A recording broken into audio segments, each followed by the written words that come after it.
వరంగల్లో రాజకీయం వేడెక్కింది. వర్ధన్నపేట మాజీ ఎమ్మెల్యే ఆరూరి రమేష్ పార్టీ మార్పుపై హై డ్రామా నెలకొంది. బీఆర్ఎస్ అధినేత కేసీఆర్ తో రమేష్ సమావేశమయ్యారు. కేసీఆర్ తో భేటీ అనంతరం తాను పార్టీ మారట్లేదని రమేష్ చెప్పారు. తనను ఎవరూ కిడ్నాప్ చేయలేదని పార్టీ నేతలతో కలిసి వచ్చానని తెలిపారు. అమిత్ షాతోనూ సమావేశం కాలేదని తాను బీఆర్ఎస్ లోనే ఉన్నానని స్పష్టం చేశారు. ఇక అంతకుముందు రమేష్ ను ప్రెస్ మీట్ నుంచి మాజీ మంత్రి ఎర్రబెల్లి దయాకర్ రావు మధ్యలోనే తీసుకొచ్చారు. బీజేపీ నేతలు ఎర్రబెల్లి కారును అడ్డుకుని రమేష్ ను బయటకు తీసుకొచ్చేందుకు ప్రయత్నించారు. ఈ క్రమంలో ఆరూరి రమేష్ చొక్కా చినిగిపోయింది.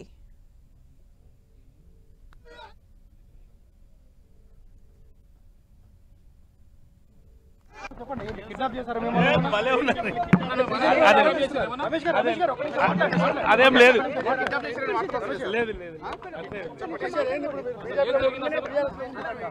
రమేష్ గారు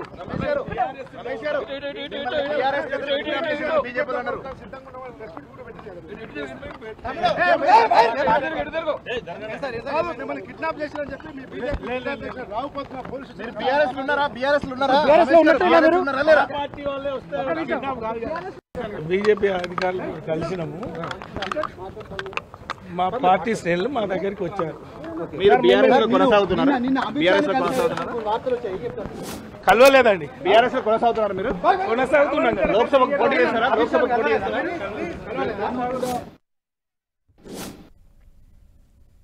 ఇక మరింత సమాచారం మా ప్రతినిధి శ్రీకాంత్ అందిస్తారు. శ్రీకాంత్.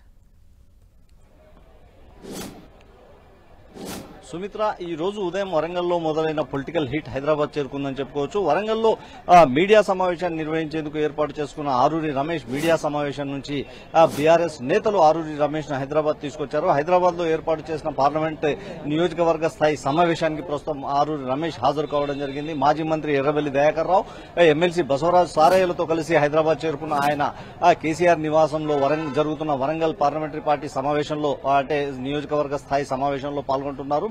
సమావేశానికి హాజరు కాకముందు మీడియాతో మాట్లాడిన ఆరూరి రమేష్ తనను ఎవరు కిడ్నాప్ చేయలేదని స్పష్టం చేశారు. తన పార్టీ నాయకులతోనే తాను కలిసి వచ్చానని, తమ అధినేతను కలిసేందుకే ఇక్కడికి రావడం జరిగిందని చెప్పడం జరిగింది. అయితే నిన్న అమిత్ షాను కలిసినట్టు జరుగుతున్న ప్రచారాన్ని కూడా ఆరూరి రమేష్ ఖండించారు. తాను నిన్న అమిత్ షాను కలుసుకోలేదని స్పష్టం చేయడం జరిగింది. అయితే గత వారం 10 రోజులుగా ఆరూరి రమేష్ బీఆర్ఎస్ పార్టీని వీడి బీజేపీలో చేరుతున్నారన్న ఒక ప్రచారం మాత్రం జోరుగా సాగింది. అందుకు అనుగుణంగానే రాజకీయ పరిణామాలు కూడా చోటు చేసుకుంటున్నాయి. మనం గమనించినట్లయితే 4-5 రోజుల క్రితం పార్టీ కీలక నేతలు ఆరూరి రమేష్ ని హైదరాబాద్ రప్పించి బుజ్జగించడం కూడా జరిగింది. పార్టీని వీడొద్దంటూ ఎంపీ అభ్యర్థిగా అవకాశం కావాలంటే మీ పేరును కూడా, మీ అభ్యర్థిత్వాన్ని కూడా పరిశీలిస్తామన్న ఒక స్పష్టమైన హామీని ఇవ్వడం జరిగింది.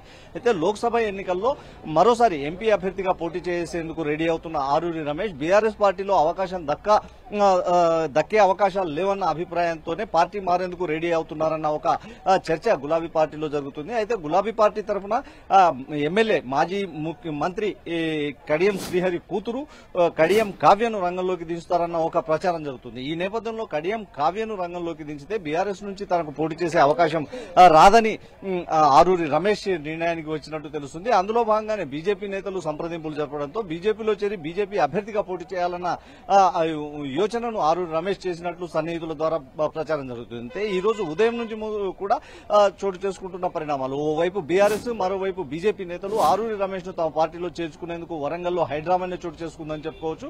తాజాగా బీఆర్ఎస్ సీనియర్ నేతలు అంటే మాజీ మంత్రి ఎర్రబెల్లి దయాకర్ రావు సహా మరికొంతమంది నేతలు ఆరూరి రమేష్ ను హైదరాబాద్ కు తమ వాహనాల్లో తీసుకుని రావడం జరిగింది.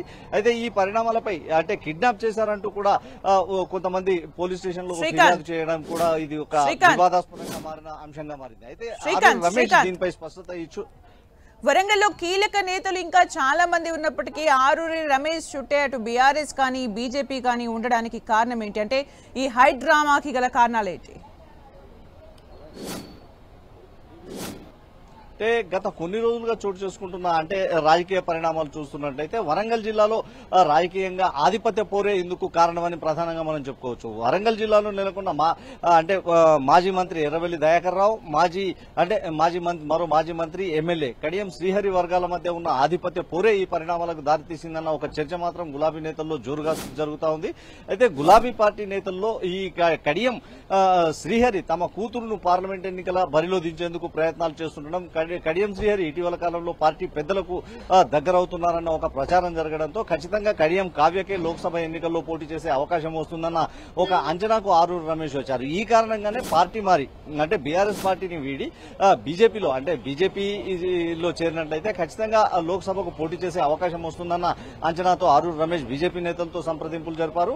ఈ విషయం తెలుసుకున్న బీఆర్ఎస్ నేతలు అంటే మాజీ మంత్రి ఎర్రబెల్లి దయాకర్ రావు సహా మరికొంతమంది ఎర్రబెల్లి వర్గం నేతలు కూడా ఆరూరి రమేష్ ను పార్టీ చేజారకుండా చూసుకునే బాధ్యతను తీసుకున్నారు. గతంలో రాష్ట్ర స్థాయి నేతలు కూడా ఆరూరి రమేష్ తో చర్చలు జరిపిన అంశాలను పరిగణలోకి తీసుకుని ఎర్రబెల్లి దయాకర్ రావు ఆరూరి రమేష్ తో చర్చలు జరిపి ఈ రోజు కేసీఆర్ నివాసంలో జరుగుతున్న పార్లమెంట్ సమావేశానికి హాజరయ్యేలా చూశారు. దీంతో ఆరూరి రమేష్ వ్యవహారం అటు బీజేపీలో కానీ ఇటు బీఆర్ఎస్ లో కానీ రెండు పార్టీల్లో హాట్ గా మారిందని చెప్పుకోవచ్చు. బీజేపీ పార్టీ సరైన అంటే అన్ని రంగాలుగా అంటే ఆర్థికంగా అర్ధబలం ఉన్న నేతలను రంగంలోకి దించితే ఖచ్చితంగా ఆ స్థానాన్ని కైవసం చేసుకోవచ్చు అన్న అభిప్రాయంతో బలమైన నేతలను సర్చ్ చేస్తుంది, బలమైన నేతలను రంగంలోకి దించాలని భావిస్తుంది. అటు బీఆర్ఎస్ కూడా అదే విధంగా బలమైన నేతలను రంగంలోకి దించి ఈ ఎంపీ ఎన్నికల్లోనైనా సత్తా చాటుకోవాలన్న అభిప్రాయంతో ఆరూరి రమేష్ ని టార్గెట్ గా చేసిందని చెప్పుకోవచ్చు. ఇప్పటికే వరంగల్ ఎంపీగా 2 సార్లు పసునూరి దయాకర్ ఎన్నికైన నేపథ్యంలో ఈసారి పసునూరి దయాకర్ స్థానంలో కొత్త నేతలకు అవకాశం కల్పించాలని పార్టీ సూత్రప్రాయంగా నిర్ణయం తీసుకోవడంతోనే ఈ రాజకీయ పరిణామాలన్నీ చోటు చేసుకుంటున్నాయని చెప్పుకోవచ్చు. Sandhya. Thank you Srikanth for the updates.